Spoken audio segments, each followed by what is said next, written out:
Good morning. Welcome to today's intersection panel of the International Teaching Assistant and Applied Linguistics Intersections. My name is Jenny Grill. I teach English for academic purposes at Florida State University, and I'm a member at large in the ITA intersection. The title of our session today is Intelligibility-Based Instruction for ITAs, Factors That Make a Difference. I'm very excited to introduce our panelists and their topics. Their specific topics all build on each other, and you're going to leave this presentation with a better understanding of intelligibility and some practical ideas for improving ITA instruction. So first, we'll hear from John Levis. He's a professor of applied linguistics and TESOL from Iowa State University. He's the author of Intelligibility, Oral Communication and the Teaching of Pronunciation, published by Cambridge. He'll be speaking more specifically on word-level intelligibility of ITA speech. Our second panelist, Oh-Kim Kang, professor of applied linguistics and the director of the Applied Linguistics Speech Lab from Northern Arizona University, will further discuss ITA speech and how we can use intelligibility-based instruction as a pedagogical model. And then finally, Kevin Hershey, a doctoral candidate in applied linguistics from Northern Arizona University, will drill down further into the topic of intelligibility-based instruction for ITAs and explore the use of technology and individual feedback. Hi, the topic of my talk today is word-level intelligibility of ITA speech. I'm John Levis from Iowa State University. This talk brings together two things that I like to research and talk about the most. One is work with ITAs, and the other is pronunciation. In pronunciation, there are two competing principles that talk about what our goals should be. I call them the nativeness principle and the intelligibility principle. The nativeness principle says that when you learn the pronunciation of a new language, you need to be native-like. Everything will be fine if you have a native-like accent. In contrast, the intelligibility principle says that you need to be understandable. Even if you have an accent, being understandable is all that is required. When we talk about intelligibility, we're talking about three different things. Word-level intelligibility, which is the most commonly researched area, and the one I will talk about today. Message-level intelligibility, and intention-level intelligibility, which is rarely studied. But if you want to see a study that talks about this, you can look at Eling Lowe's TESOL quarterly paper from 2006. So word-level intelligibility, let's talk about this as an example of an unintelligible word. This was an ITA, one of the ones from this talk, who is talking about satellites in his teach test. And he talks about a certain type of power for satellites. And you'll hear this word multiple times. So there is a just power. Actually, the just power is something like this. So we have a just power such as this, or erase this, still to avoid confusion here. What kind of power are we talking? Just power. And you notice that this was clearly unintelligible because one of the people sitting in on this test finally asked, after hearing this 3 times, what kind of power are you talking about? And he responded with the same word, the same unintelligible word. And in fact, this went on, and there were about 9 times in this talk. The word that he was actually saying was thrust.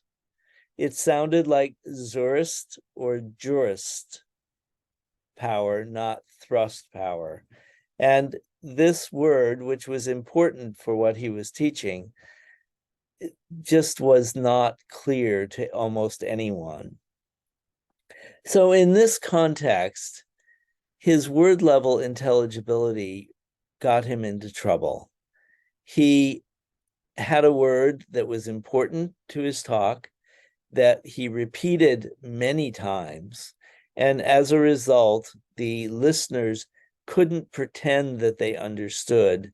They finally had to ask him what he was talking about.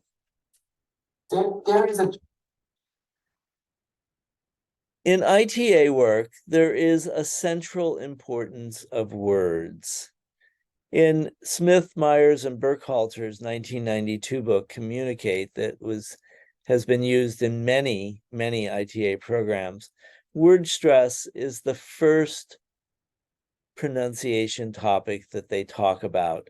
And in their appendix, they list important vocabulary items for multiple fields, field-specific vocabulary and general vocabulary items that are important. And these have always played a very important role in the things that we do to train ITAs. So we're talking about field-specific and academic vocabulary. Field-specific is exactly what it seems like. It is the vocabulary that is largely connected to one disciplinary field.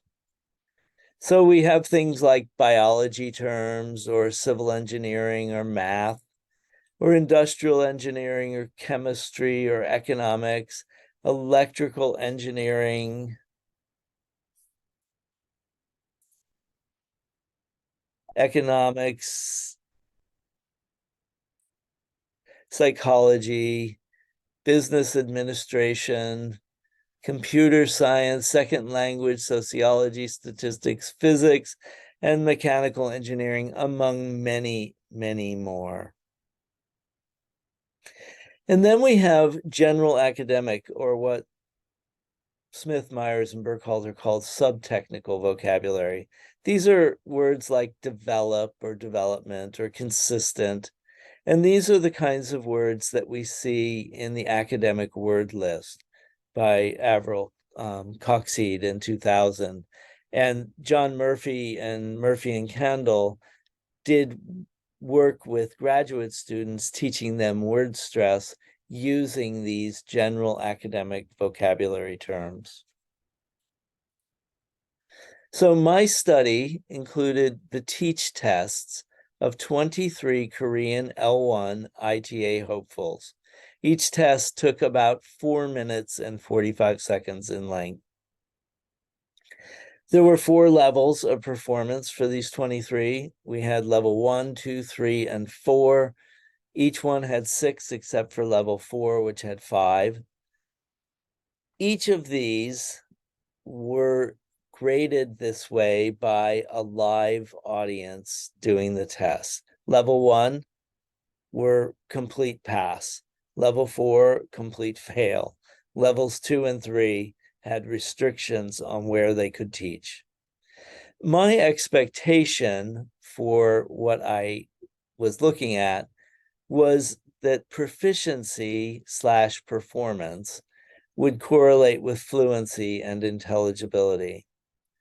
So all these teach tests were transcribed later by 2 undergraduate students who are not part of the live test. They didn't see any of the visuals. And then I checked the accuracy of their transcriptions. Unintelligibility was determined by the inability of one or both of the undergrads to transcribe the spoken language correctly. I had 2 research questions. The first one was, how did ITAs who were rated at different levels differ in their fluency, how much language they produced, and the frequency of unintelligible words? And then second, what types of patterns occurred for unintelligible words? The results look at unintelligibility errors, which are marked by U, and fluency, which is marked by average words per minute by test level. So in column A, you see the 4 levels, 1, 2, 3, 4. 1 again was pass, 4 was fail, 2 and 3 had restrictions. Column B were the number of speakers, 6665. But notice that levels 2 and 3, there was one speaker whose was not unintelligible to the transcribers. So there were only 5 of those for total number of unintelligibility errors. Fluency, I broke it down into average words per minute. Level 1 speakers averaged 132 words per minute. Level 4 speakers, 86 words per minute. So only about 2/3 of the speed of the level 1s. And levels 2 and 3 were slower than level 1 and higher than level 2, but very much the same as each other. Column D, the total number of unintelligibility errors, you see that there's a break in the middle. So levels 1 and 2 had 65 errors. Levels 3 and 4 had 90 and 97.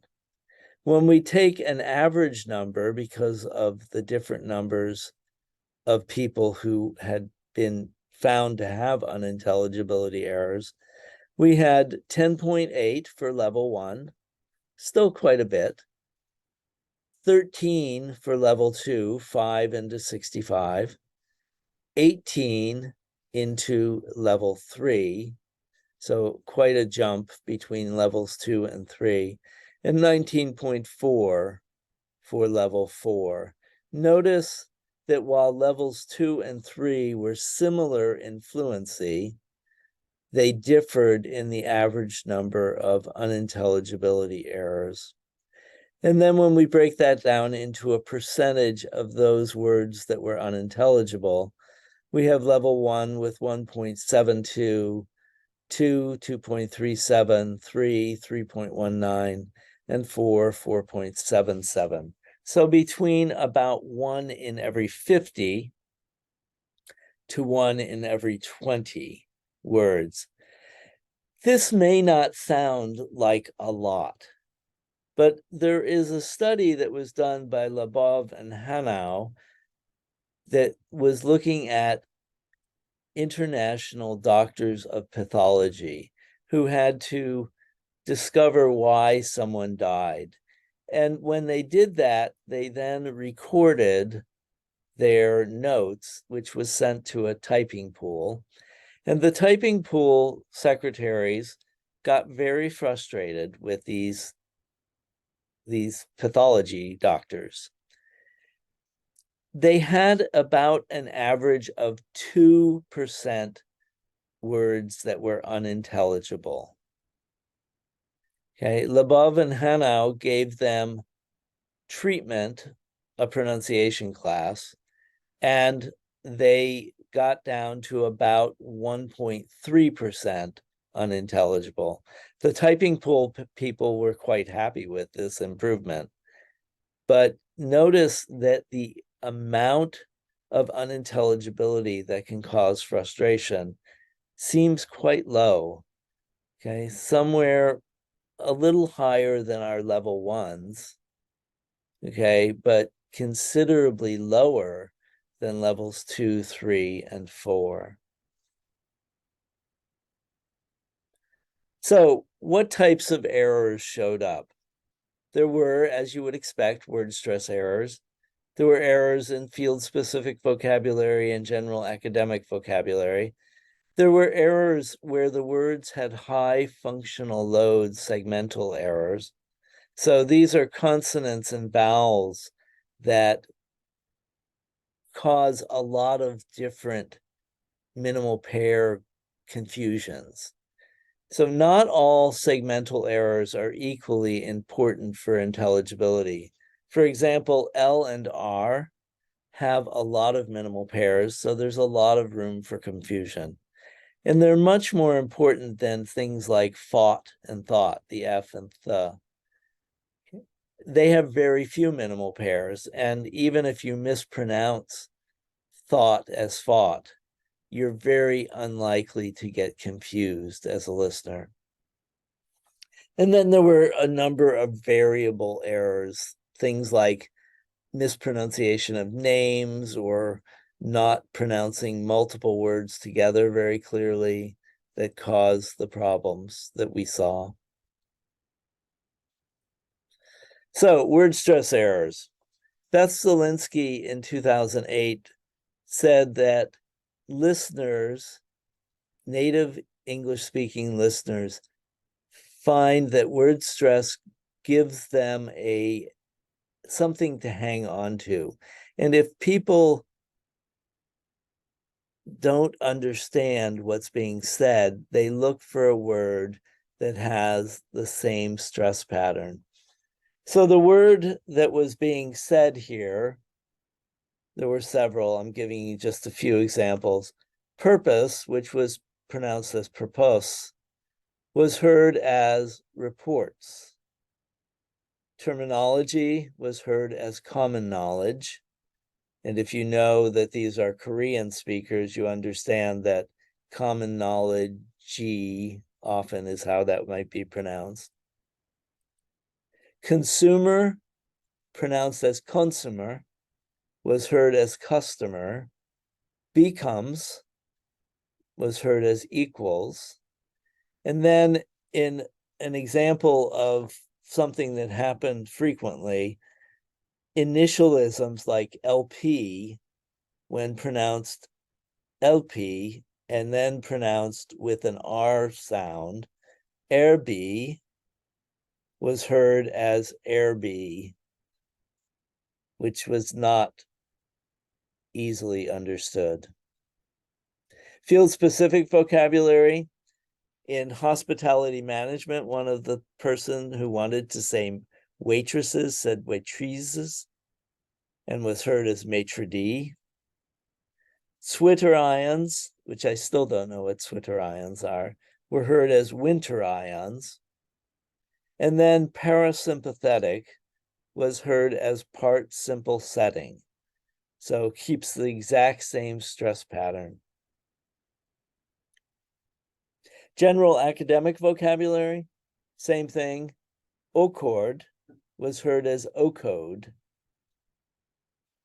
Default was heard as dipole. Iterates was heard as equates.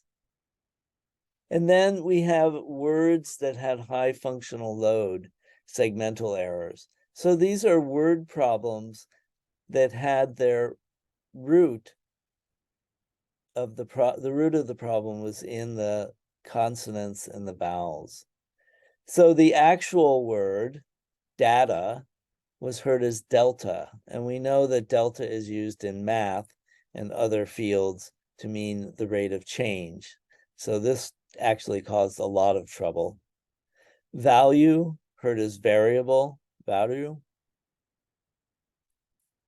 Transfer was heard as transport. And then in a complicated example, last year was heard as rest here. What we see is that the first one was a problem with a and those two vowels. The second one, L and R. The third one was really a problem with F and P, another Korean problem that is high functional load, lots of FP minimal pairs. And then the last one combined two different things, L and R, last and rest, and a and eh. And then the listeners were trying to come up with a word that would work for last and with rest. And so you ended up with this difference between year and here. So what does this mean for our ITA training? Accurate word pronunciation, as we've always thought, is essential, but it likely does not require systematic pronunciation training, especially for words that just have one unusual problem. Remember, we want intelligibility. We don't want native accents. And we need a wider view of word intelligibility. Most of what we usually teach in ITA training have to do with word stress errors. And what we found here is that these were sometimes important, but it was often quite unpredictable as to what was happening. So it's not worth teaching word stress in general when we're looking for accurate word pronunciation. A second thing is that not all problematic words are multisyllabic. Remember thrust.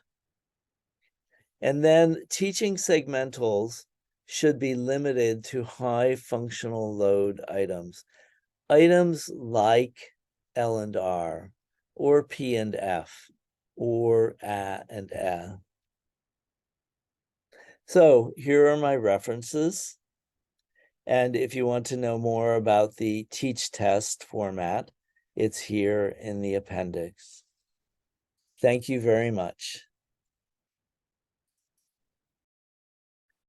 Hello, this is Kim Kang from Northern Arizona University. Today I'll be talking about intelligibility in ITA as a speech and intelligibility-based instruction as a pedagogical model.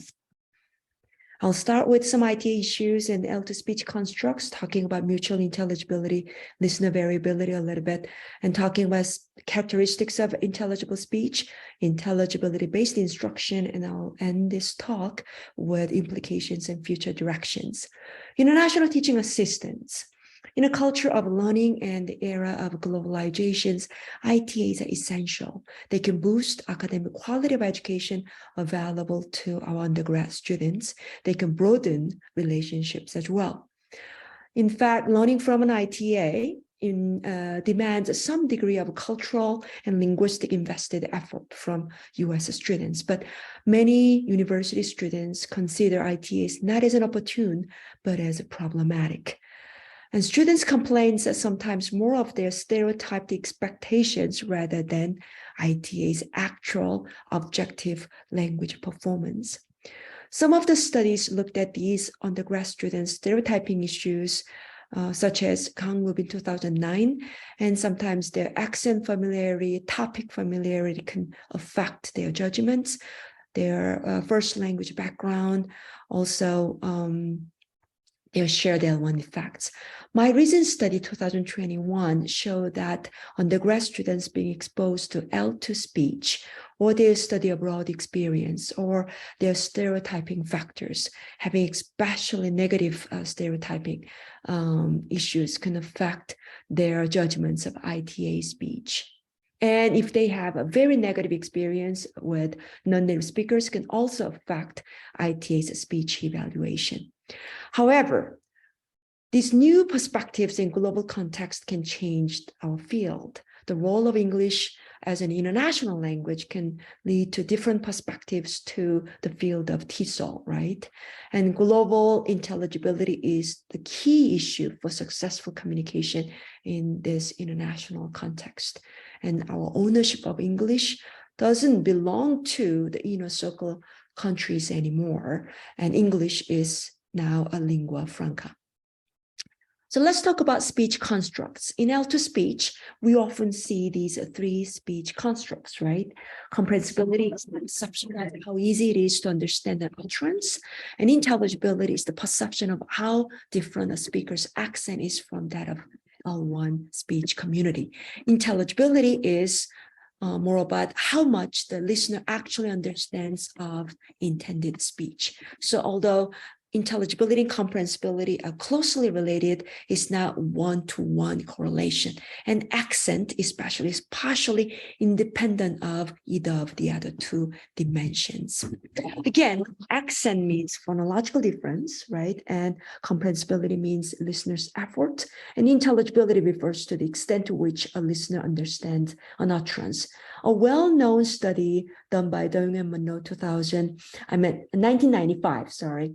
The graph on the right shows that the ratings of utterances having 100% intelligibility proved by 18 listeners' transcription. But the accentedness ratings of these utterances are all over the scale from 1 to 9, as you can see.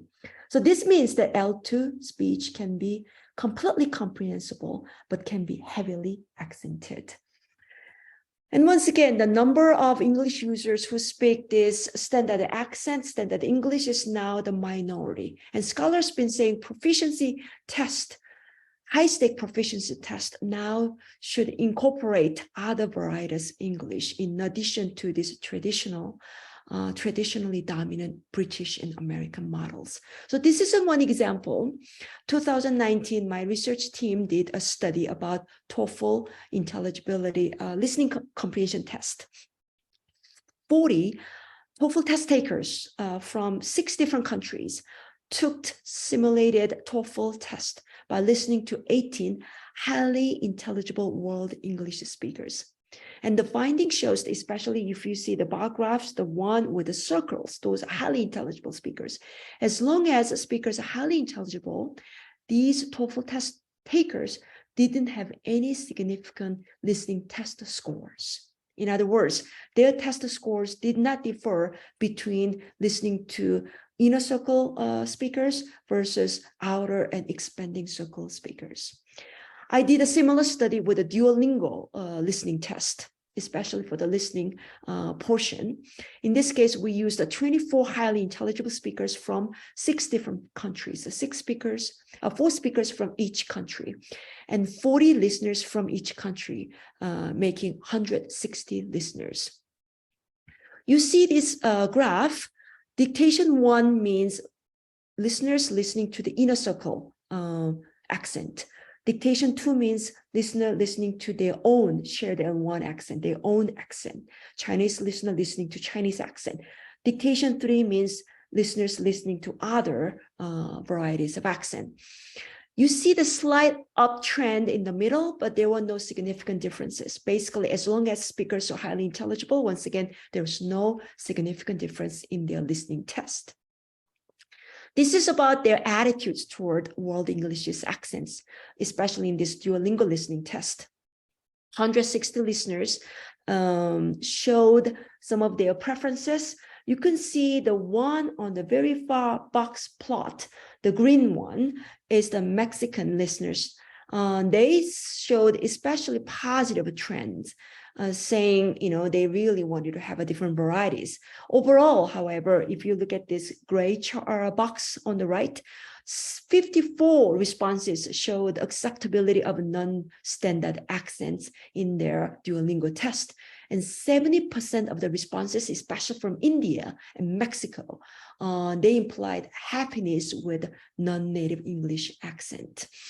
They said, one example, as we are living in a diversified world, we should be familiar with every other accent. So you can see our test takers are changing their perspectives gradually. I did a one empirical study using EFL students in Beijing, China. We wanted to find out to what extent incorporating different varieties of world Englishes in the EFL classrooms can affect their listening comprehensions.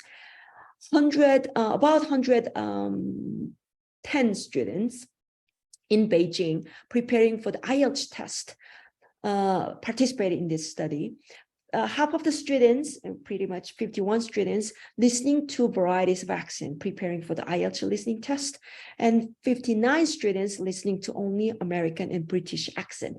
You see the blue line in the graph, they improved much more significantly than the green line. Both improved because this is for the entire semester, but more improvement happened with experimental group who listened to the varieties of accents. So this really shows good evidence that listening to the different accents could really affect us positively.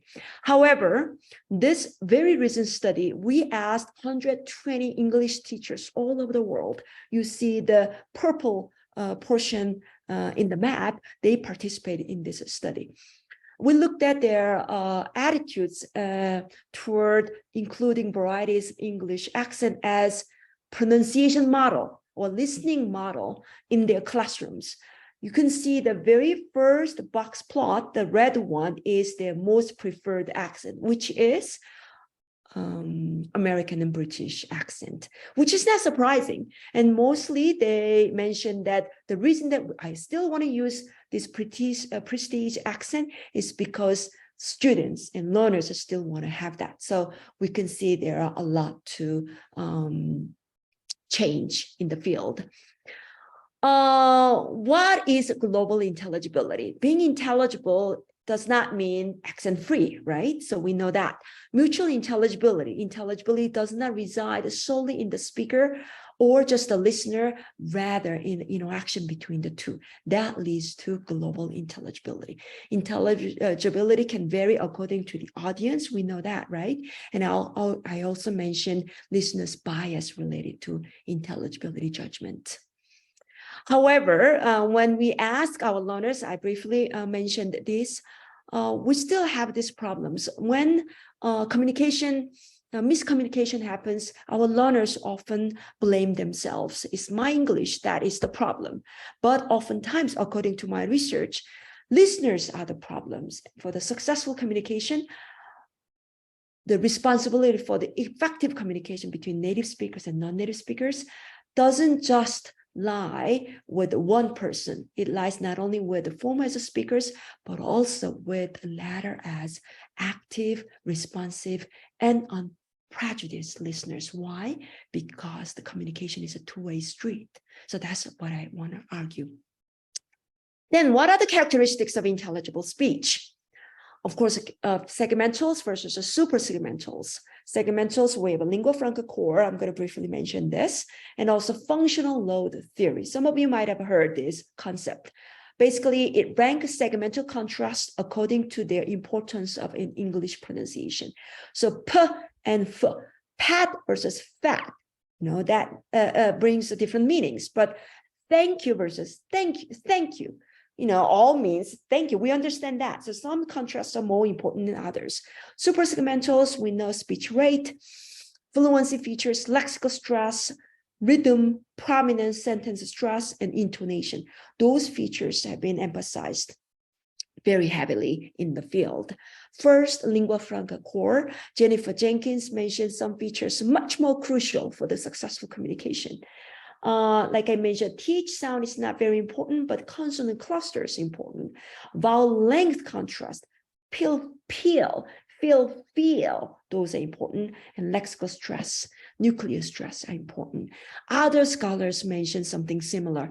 Prominence is important, word stress is important, stress the syllable is important, how fast you speak, how slow you speak. If you speak too fast, that's not intelligible. Too slow is not intelligible. The right speed.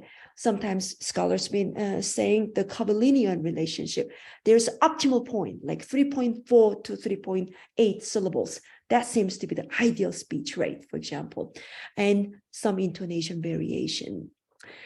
Earlier, I mentioned my TOEFL study, 18 intelligible speakers. I did a speech analysis with those 18 intelligible speakers. Those are university professors, highly intelligible, but somehow their speech was accented. I wanted to find out what makes their speech intelligible, but still accented. Here, they make some like a 4 segmental, about 4 errors, right? The consonant, about 3 errors. But look at this. When it comes to highly functional errors, they made no more than 2, almost 1 mistakes. So high functional errors are important. Lexical stress, no more than 1 to stress mistake in 120 content words. So highly important, and hardly no mistake. They don't make mistake. And prominence, sentence stress, and intonation. In this intonation, these are tone choices. We have falling tones and rising tones and level tones. We often, native speakers use a lot of falling tones and rising tones, but not necessarily level tones. But our non-native speakers and learners tend to make too many monotonous level tones. So that's an issue. Very similar pattern I mentioned. I did a Duolingo test. In this case, I've collected more highly intelligible speakers, 50 speakers. I wanted to find out what makes their speech intelligible, but accented. Similar findings: sentence stress important, speech rate important, segmental high functional load segmentals, some of the pause and lexical stress. These features were more important than others. So this is more like the pyramid, like a prioritized features. So in this study, I analyzed 120 speech files from Cambridge English Language Assessment. And I looked at the relationship with the SEPAR levels, and especially sentence and prominence and pitch were very important features, along with fluencies, followed by segmentals and tone choices. What does this mean? Basically means there's hierarchical structures in our pronunciation characteristics. So this means when we teach, we also have to teach important ones first and emphasize them more. So scholars have been saying we need to think about international versions of English, and we have to help our learners to set up a realistic goal, and that will lead to global intelligibility. So how do we teach? This is intelligibility-based instruction. So there's going to be a transition in pronunciation instruction as well. And why intelligibility instruction? In the past, we talked about nativeness principle. Why? Because our learners want to sound like native speakers, but we are moving on to intelligibility principle. Why? We can make our speech much more intelligible, and that's much more realistic. And there are some features which are important, right? So we can teach those features, and those are more critical. That's what we say intelligibility principle. When it comes to pronunciation framework, I'd like to mention well-known pronunciation communicative framework by Sauce-Macia. It starts with controlled and focused practice, moving on to guided practice, and we end this lesson with communicative practice. Controlled practice means more of the segmental discrimination, more of the repetition drilling, and moving on to more semi-scripted practice, and eventually we give them a role play, communicative context. So this is an example done by Reza Dalman, 2020. This is an empirical study offering this intelligibility-based instruction to 30 students. And he actually has 30 students who has followed a traditional approach. In this case, he started with high functional consonants. So he didn't just teach everything, only those important contrasts. And high functional consonants, high functional vowels, lexical stress, and the thought groups and prominence means importance in the discourse context. What you need to emphasize. You don't just emphasize every single word. You also only emphasize the important words and intonation. And when I will be introducing a few slides with actual activities as examples. So this is more of the perception activity with the segmentals. Look at the functional load based segmental features. So listen to the following sentences and select the word that you hear. But remember, this is not just the minimal pairs. You get to listen to these contrasts within the context, within the sentence. This is more of the production activity example, still on the high functional loads. But you get to introduce these words and let learners create a short story and talk about it for a minute. So this is, something that we're familiar with, but more of the prioritized and contextualized approach. This is the production now, moving on to prominence and lexical stress. I mentioned importance of lexical stress and prominence. So within this actual context and discourse turn taking, you can emphasize these words. Here for a graphic, right? And then you say chemicals. So you can emphasize this and let them listen, let them practice. When I say them means like your learners. This is more of the communicative context in a pragmatic speech activity, where you provide all of these context, let them listen, let them identify, and explain the importance of level tone or falling tone when you are making a request in a high imposition situation, if you use a rising tone, you will impose that on your listener too much. So native speakers are often using this falling tone, and you can explain the differences and make it like a role play, if you like, because this is an example. So going back to the intelligibility-based instruction, here the Dahlman's study, basically he found out that you see the green line up there on the left, intelligibility group improved much more significantly, and he even has these specific features. Within 6 lessons, in fact, it was only 3 weeks, intelligibility group improved all of these features. Whereas a comparison group, the traditional group following the traditional pronunciation textbook, only improved some of the segmental features. Why? Within 3 weeks, so many books are focusing on segmental features. So what you taught is pretty much what you get, right? So this was the results. All right, so let's just try to wrap up with some future directions. Once again, prioritizing pronunciation features based on the importance of some of this functionality and thinking about the learnability and teachability. Using intelligible L2 speakers in your classroom is something you can think about. And like I said, teachers are still not comfortable, but learners, especially test takers, are gradually changing their perspectives. So it's our responsibility, it's our job to explicitly trying to make an effort to introduce these variations. What can we do for the successful communication? Once again, communication is a two-way street. We can tell our learners, it's not your responsibility all the time. Listeners can take that responsibility as well. Global intelligibility, right? And also exposures, introducing different varieties to our learners, even in our classroom, is something we can do. And overall, I shared something, that we often talk about in this researchers field, but ultimately, I think the communication is so important for researchers, for learners, for teachers. We constantly have to communicate among each other to promote our effort of successful communications. Okay, so this is it. I hope some of this information was useful and you are able to practice and apply this in your classrooms. Thank you very much for listening. Hello and welcome to the third installment of this intersection talk with me, Kevin Hershey, and I'll be talking about intelligibility-based instruction for ITAs with technology and individual feedback.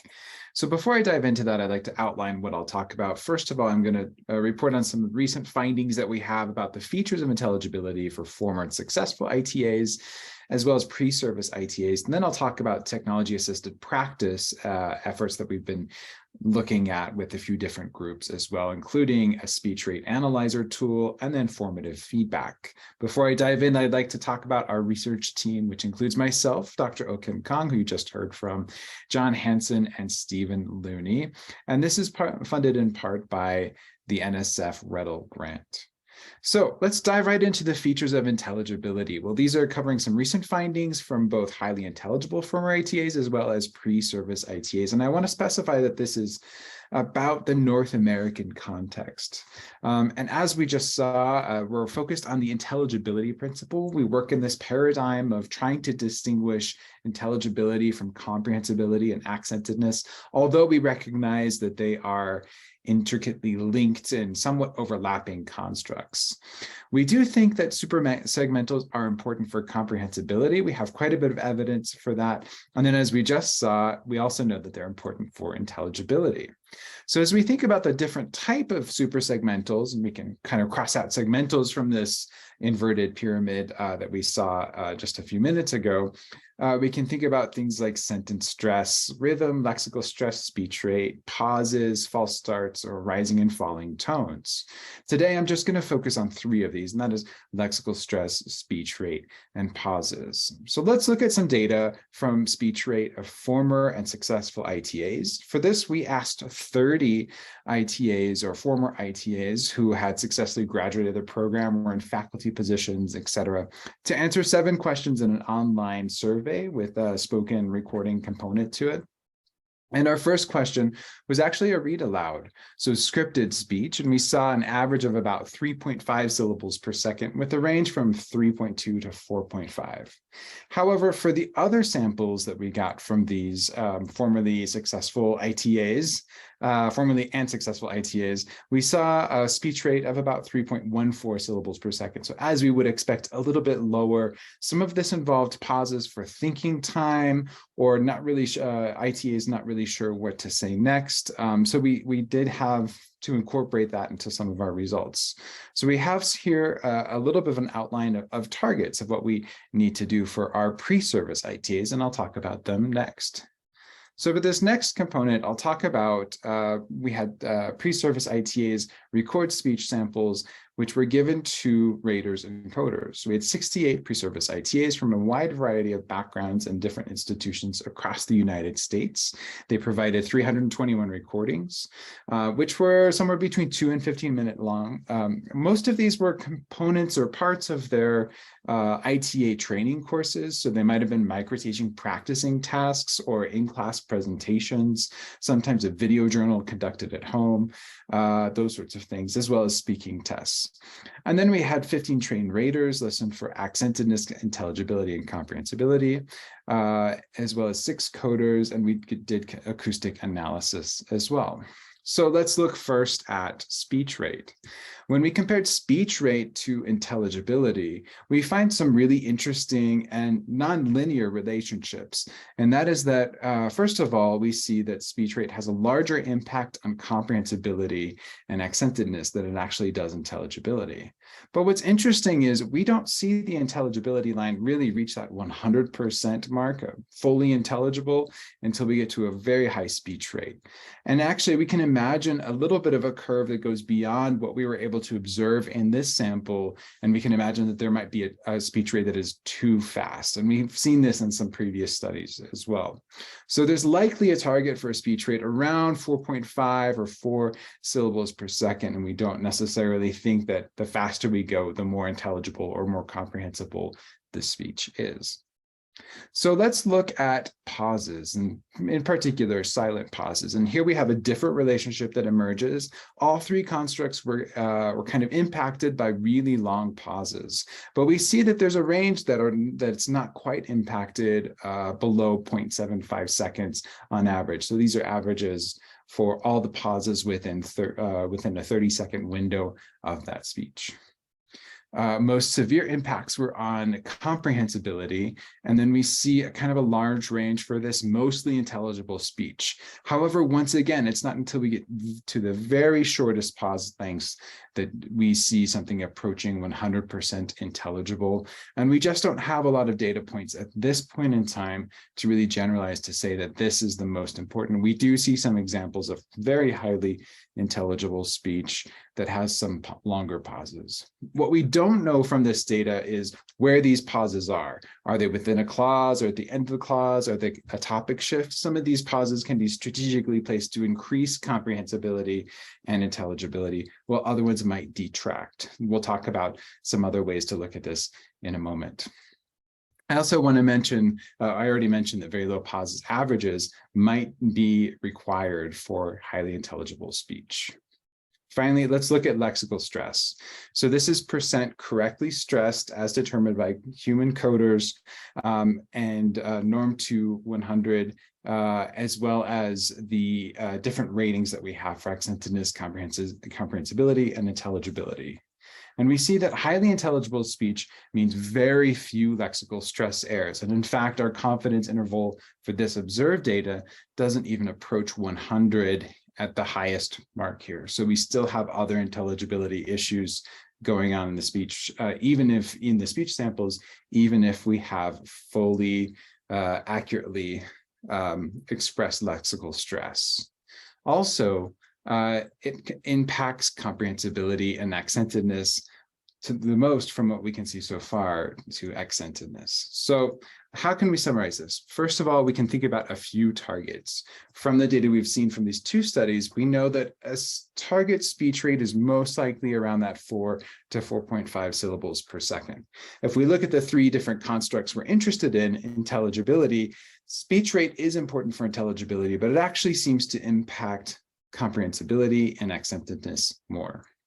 For pauses, we definitely saw a relationship with intelligibility as well as lexical stress. However, lexical stress also impacted comprehensibility and accentedness. So now let's shift gears and look at some of the research we've been doing in technology-assisted practice for ITAs. The first one I want to talk about is the speech rate analyzer, which looks something like this. It's a little web tool that takes a script that's built in Prot by De Jong and Wempe, and then refined into a Python script by Feinberg. And we were able to take this and plug it into a web-based platform so that anyone can go and record their speech. And then once it's recorded, you can click Analyze, and you'll see some results that look like this. So you see the number of syllables detected by the script, pauses, and these pauses were longer than 0.3 seconds, is the setting that we decided to make. We have the average pause lengths of those pauses that did reach that length, duration, as well as the speech rate, which is simply the number of syllables divided by the duration. Now, with this tool, we were able to embed it into different courses, and we actually have it available for free online. If you'd like to take a look, the link is right here, and I'll provide that at the end of this talk today as well. So we built a mini course for 6 ITAs, so we're largely female, 5 female, on average about 25 years old, and largely from Mandarin Chinese backgrounds.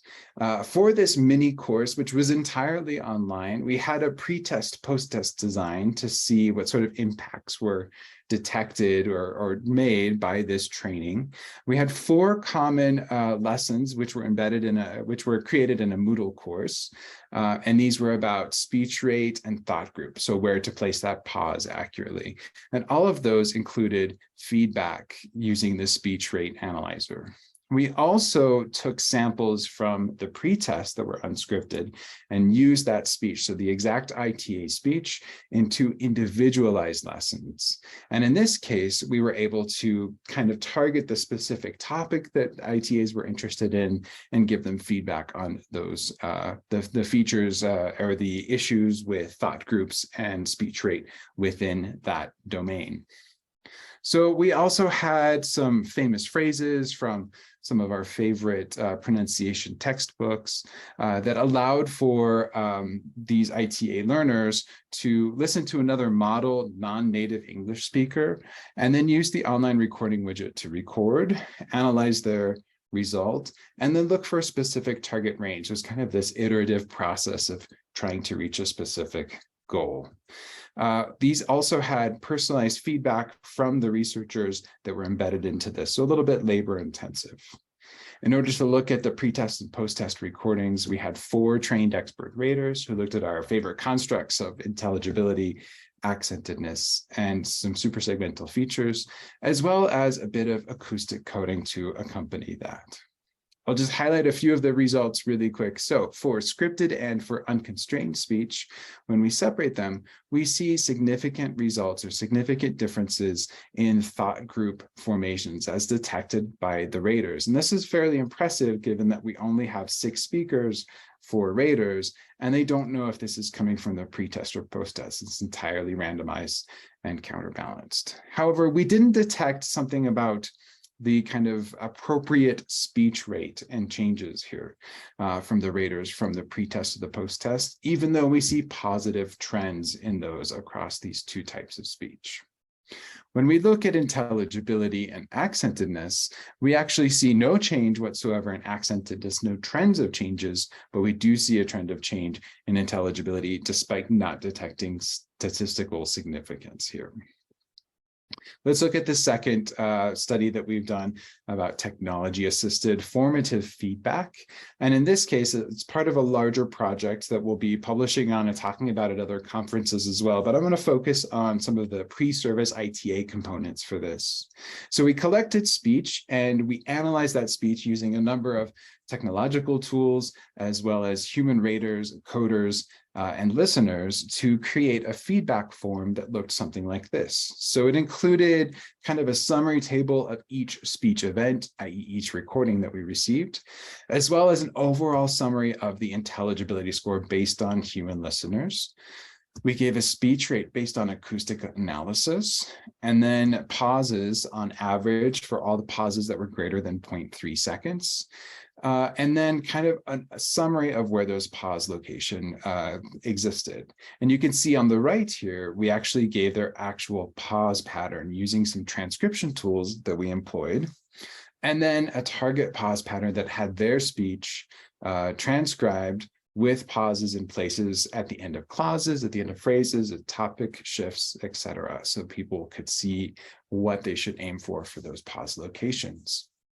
We also included lexical stress accuracy at overall score, and then individual words to work on, along with a link to a pronunciation dictionary online.